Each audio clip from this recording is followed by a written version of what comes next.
Bonjour et bienvenue à notre webinaire Rendez-vous avec le Ségur. Donc aujourd'hui, on va passer 30 minutes ensemble pour approfondir le sujet du jour, qui est l'identité nationale de santé, qu'on a d'ailleurs déjà abordé lors des webinaires du 12 et du 30 mai. Mais commençons par quelques informations pratiques. Merci de désactiver vos caméras et micros durant la présentation. Tout au long de la présentation, n'hésitez pas à vous poser vos questions dans l'onglet questions dédié, donc c'est en bas à droite. Également, en bas à droite, vous trouvez l'onglet chat qui vous permet de communiquer avec nous, notamment pour tous les problèmes techniques.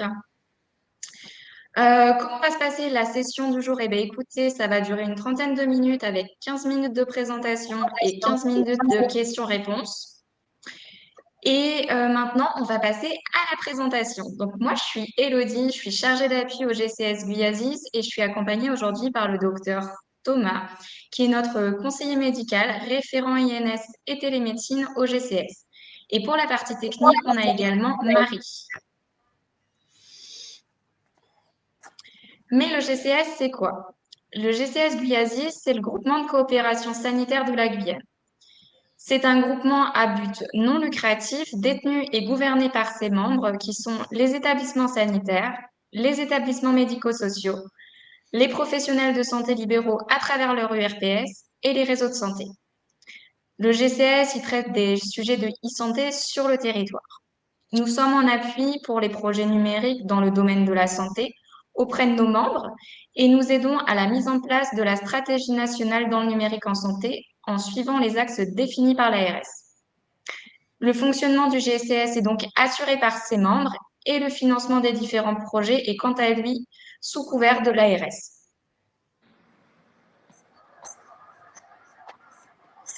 Lors de nos précédents webinaires, nous avions déjà abordé le sujet de l'INS. Mais qu'avions-nous vu ensemble?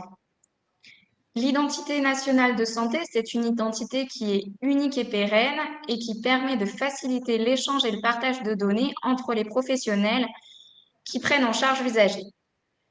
Elle est composée d'un numéro qu'on appelle le matricule INS et de 5 traits d'identité que sont le nom de naissance, les prénoms de naissance, la date de naissance, le sexe ainsi que le code MIE de naissance.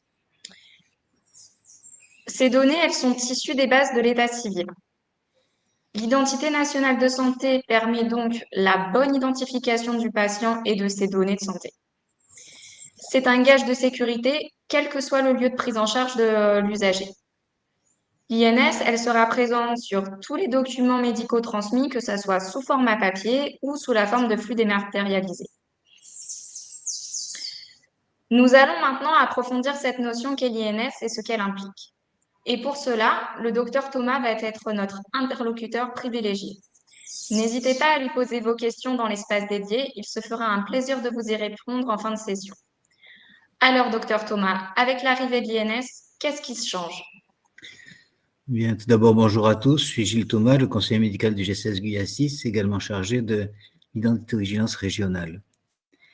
Avant d'envisager qu'est-ce qui change avec l'arrivée de l'INS, commençons rapidement par rappeler comment les données de santé sont aujourd'hui identifiées.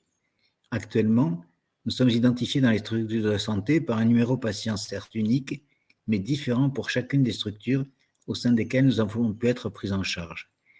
Chacun d'entre nous dispose donc d'autant de numéros d'identification que d'établissements de santé avec lesquels nous avons été en contact. Une première amélioration a été apportée avec la mise en place d'un serveur régional de rapprochement, le serveur STIC, qui nous permet, en plus du numéro patient établissement, de disposer d'un numéro régional d'identification fédérant les différents dossiers ouverts en notre nom au niveau de la région. Avec l'INS, maintenant, nous allons tout simplement passer d'un identifiant régional à une identification nationale, unique et pérenne, issue selon le cas des bases de référence de l'INSEE ou des bases des caisses de retraite. Depuis le 1er janvier 2021, il est devenu obligatoire d'identifier par l'INS, lorsqu'il existe, toute donnée personnelle de santé, quel qu'en soit le lieu de création ou le professionnel de santé à l'origine de cette donnée. À noter qu'en l'absence d'identifiant national de santé, un document médical ne pourra pas être intégré au dossier médical partagé, ni à mon espace patient. Alors, il est bien sûr évident que l'arrivée de l'INS ne remet absolument pas en question le principe de l'accès pour tous à une prise en charge médicale de qualité. L'identifiant national de santé, il est constitué d'un matricule, vous l'avez vu, le numéro d'inscription au répertoire de l'INSEE, le NIR, et de 5 traits stricts issus des bases de référence. Le nom de naissance, les prénoms, le sexe, la date et le lieu de naissance, avec un détail, c'est que ce lieu de naissance est identifié non pas par le code postal, mais par le code INSEE de la commune de naissance. Cet ensemble constitue donc une identification unique et pérenne dont sont dotés tous les Français et également tous les étrangers en situation régulière, travaillant et cotisant en France. Pour les Français, l'identifiant national de santé est attribué en moyenne 8 jours après la naissance. Pour les étrangers, le délai est souvent un peu plus long et dans l'attente de l'INS, l'usager est doté d'un numéro d'attente, encore appelé NIA. Le numéro de sécurité sociale, quant à lui, est également constitué des 13 chiffres du NIR, mais il s'agit d'un numéro de prise en charge de prestations santé par l'assurance maladie. Un numéro qui, contrairement au NIR, peut être attribué à plusieurs personnes, comme par exemple à une mère et à ses enfants mineurs. Tout d'abord, en amont, avant de recevoir l'usager, il faut que je m'assure avec mon éditeur de logiciel que je dispose de la dernière version en date de mon outil de gestion administrative des patients et que cette version est capable d'interroger le web service INSI déployé par l'assurance maladie. Il faut également que je dispose d'une carte CPX nominative, carte dont la commande s'effectue auprès de la ZIP Santé. Enfin, je dois être connecté à Internet pour accéder au serveur INSI et je dois avertir mon patient qu'il doit se doter d'une pièce d'identité. En pratique maintenant, lorsque je reçois l'usager, je vais comme d'habitude saisir dans mon logiciel les données d'identité, puis je vais interroger le web service qui va remonter dans mon outil le matricule INS et les traits stricts issus des bases de référence. Cette interrogation se fait de façon unitaire, patient par patient, et les données remontées ne sont pas modifiables. Seul l'INSEE peut en effectuer la modification si besoin. À noter qu'en cas de discordance entre les traits saisis et les traits issus des bases de référence, ces derniers ont priorité et doivent remplacer les données saisies. Enfin, conformément aux règles d'identiovigilance, je dois vérifier l'exactitude des données par la consultation d'une pièce d'identité validante, qu'il s'agisse d'une carte d'identité, d'un passeport, d'une carte de séjour ou pour les enfants, d'un certificat de naissance accompagné de la pièce d'identité avec photo du responsable légal. Je vais alors disposer d'une identité qui est dite qualifiée, seul statut d'identité INS qui permet le référencement des données de santé. Il faut savoir en effet que selon le cas, l'identité peut se voir attribuer différents statuts. Une identité saisie sans interrogation du web service et sans contrôle par une pièce d'identité validante est dite provisoire. Une identité remontée par le web service mais sans vérification par la pièce d'identité est dite récupérée. Une identité saisie et contrôlée par une pièce d'identité mais sans utilisation du web service INSI est qualifiée de validée. Enfin, une identité remontée par le web service et contrôlée par une pièce d'identité validante est une identité qualifiée. C'est la seule qui soit utilisable pour référencer les données de santé. En marge du web service INSI qui va permettre de récupérer l'identité patient, l'assurance maladie a également déployé un web service de vérification de cette identité. Ce contrôle est fait de façon unitaire pour les documents de santé reçus ou partagés. Après contrôle de la pièce d'identité, l'identité diffusée par échange ou partage est considérée comme une identité qualifiée. La vérification de l'INS peut également se faire en masse, idéalement tous les 3 à 5 ans, afin de vérifier la qualité de la base patient et de corriger les éventuelles anomalies telles que des doublons ou des collisions de dossiers. Les professionnels de santé vont pouvoir tirer un bénéfice certain de l'utilisation de l'INS. Bénéfice en termes de sécurité tout d'abord, puisque un seul identifiant garanti par l'État est attribué à chaque donnée de santé. Cet identifiant est de plus unique et pérenne et de portée nationale, ce qui limite considérablement le risque d'erreur et augmente le niveau de confiance dans les documents transmis. Les échanges et le partage des données de santé va bien sûr s'en trouver facilité. Le contrôle de l'identité représentant le premier temps de tout acte de soin et par voie de conséquence, une quasi-certitude de justesse de l'identité du patient pris en charge ne manquera pas d'améliorer la qualité et surtout la sécurité des soins, le bon soin ou le bon traitement étant dispensé au bon patient. Enfin, dernier élément non négligeable, l'utilisation de l'INS va permettre aux professionnels de santé de gagner du temps lors de la consultation et du classement de documents médicaux et de données personnelles de santé. Pour conclure, voyons maintenant quelques cas d'usage.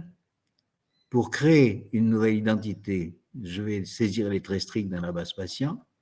Je vais interroger le web service en utilisant la carte vitale du patient ou en saisissant 3 traits. Enfin, je vérifie la pertinence des données en consultant la pièce d'identité du patient.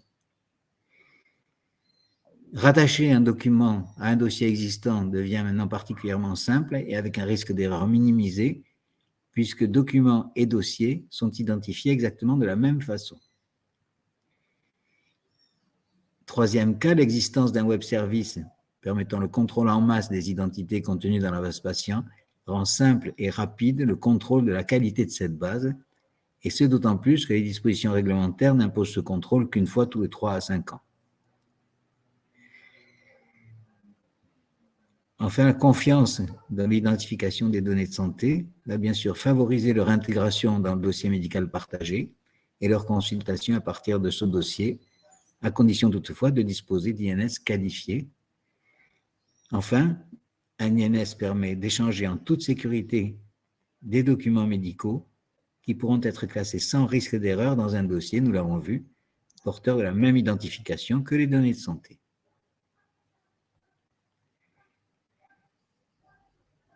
Donc, nous allons maintenant passer à la partie questions-réponses. N'hésitez pas à poser vos questions dans la partie dédiée. Nous les afficherons à l'écran ou à prendre la parole. Marie, est-ce que tu peux nous dire s'il y a des questions qui ont été posées? Non, pour l'instant, il n'y a pas de questions. Alors oui, j'ai une question. Alors, il y a le docteur Breton qui a une question. Bonjour à tous. Alors, déjà, on a parlé de la carte CPX. C'est l'équivalent de la CPS ou CPE? Oui, CPX, c'est le nom générique de ces cartes nominatives attribuées aux professionnels de santé. D'accord. Alors, on a un problème sur la Guyane parce que il y a des échos, désolé. C'est parce que pour l'évolution de tous les systèmes de santé, on avait vu avec Madame Zeti-Billard et puis Madame Bardia et Patricia Gérard qu'on pouvait avoir des cartes supplémentaires, des CPE. Par contre, c'est extrêmement difficile au niveau de l'ANSSI d'avoir une carte CPE pour les médecins libéraux, car tous les formulaires sont prévus pour des structures hospitalières. Donc ça pose c'est déjà un premier problème. Le deuxième problème qui remonte souvent, c'est que le renouvellement des cartes CPS, c'est envoyé par la Poste. Mais la Poste a un service inexistant en Guyane. Donc, il faut qu'on puisse sécuriser, d'une part, la demande de CPE, et d'autre part, que ça ne vienne pas par la Poste par voie normale. Parce que là, il va y avoir une fuite et un abandon de tout le monde. Donc là, on est dans des cas pratiques, c'est sûr. Mais il faut qu'on y pense parce que la Poste, c'est lamentable. Moi, j'ai des courriers qui arrivent maintenant du mois de décembre, et des courriers médicaux, je parle, en dehors de la messagerie. Donc ça, il faut qu'on y pense. Et on ne peut pas laisser les professionnels de santé sans carte actuellement. Donc c'est un problème supplémentaire à la Guyane, mais qui n'est pas négligeable. Donc on a ces deux problèmes. Les CPE ne sont pas fléchés pour les médecins libéraux, notamment, ce qui est quand même assez original, si on veut vraiment les impliquer dans les soins ville-hôpital. Et deux, c'est l'absence de distribution fiable. Ok, donc ça, c'est un point qu'on pourra faire remonter à la ZIP, à l'organisme qui gère les cartes. Il faudrait à ce moment-là un envoi sécurisé, comment tu verrais l'envoi? Oui, on peut faire un colissimo ou qu'importe. Oui, tout à fait.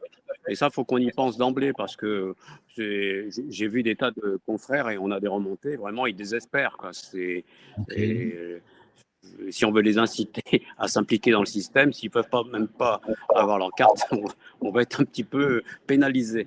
Et on va avoir du Ok. mal j'irais, à les séduire d'une façon ou d'une autre pour passer à un autre système. On a déjà pas mal de problèmes techniques à régler, mais si d'emblée on ne règle pas ça, ça va être un peu délicat.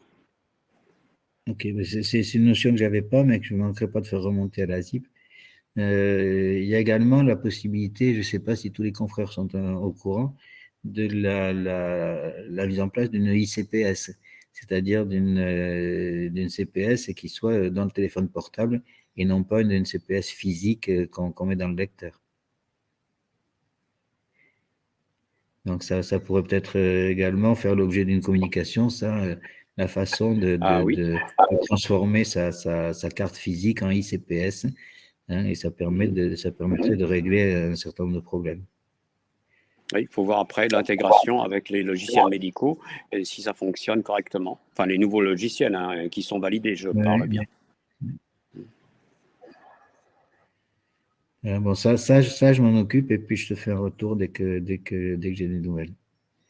Ok, je te remercie.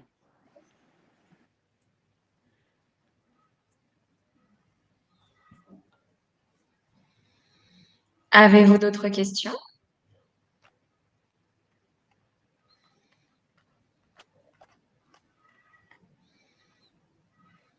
Si personne n'en a pour le moment, eh bien moi j'en ai quelques-unes pour le docteur Thomas. Alors comment fait-on pour quelqu'un qui n'a pas d'INS, docteur Thomas? Quelqu'un qui n'a pas d'INS, d'abord on va le soigner quand même, hein, comme quelqu'un qui a un INS. Il n'y a pas de remise en cause de la qualité des soins dans ce cadre-là.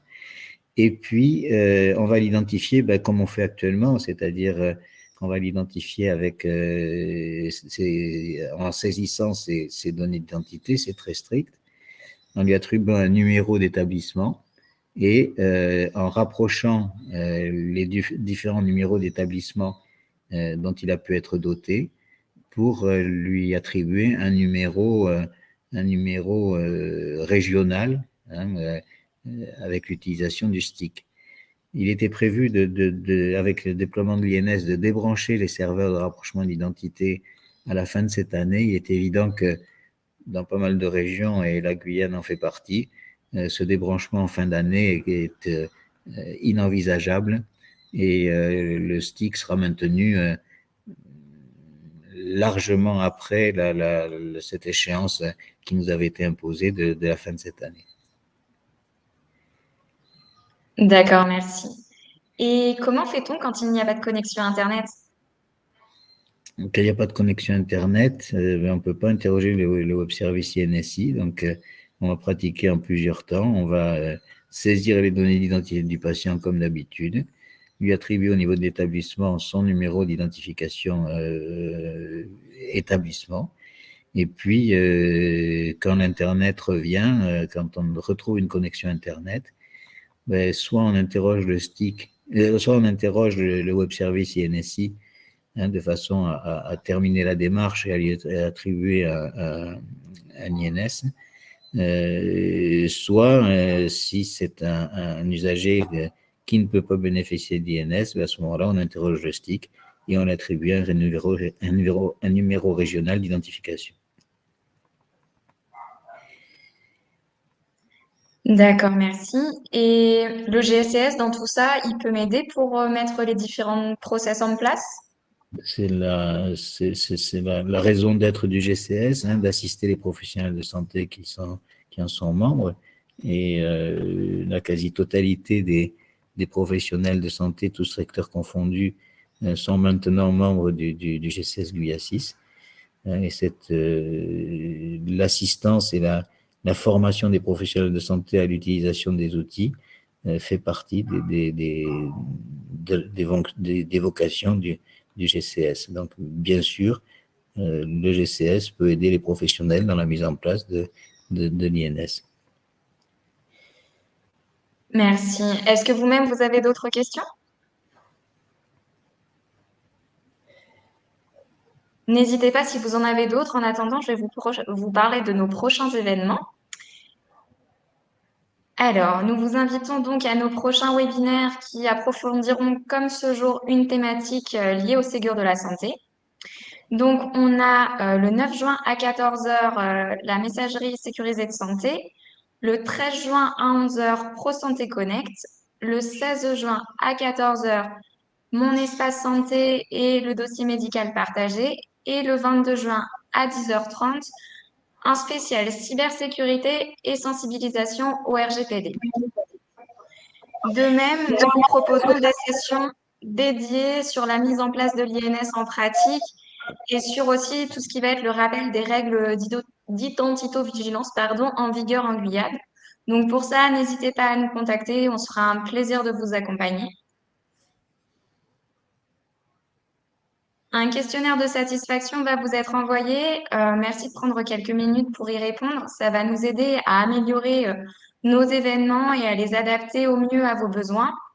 On vous laisse également l'adresse de contact de notre cellule d'identito-vigilance pour toutes vos questions en lien avec l'INS et plus généralement avec l'identito-vigilance.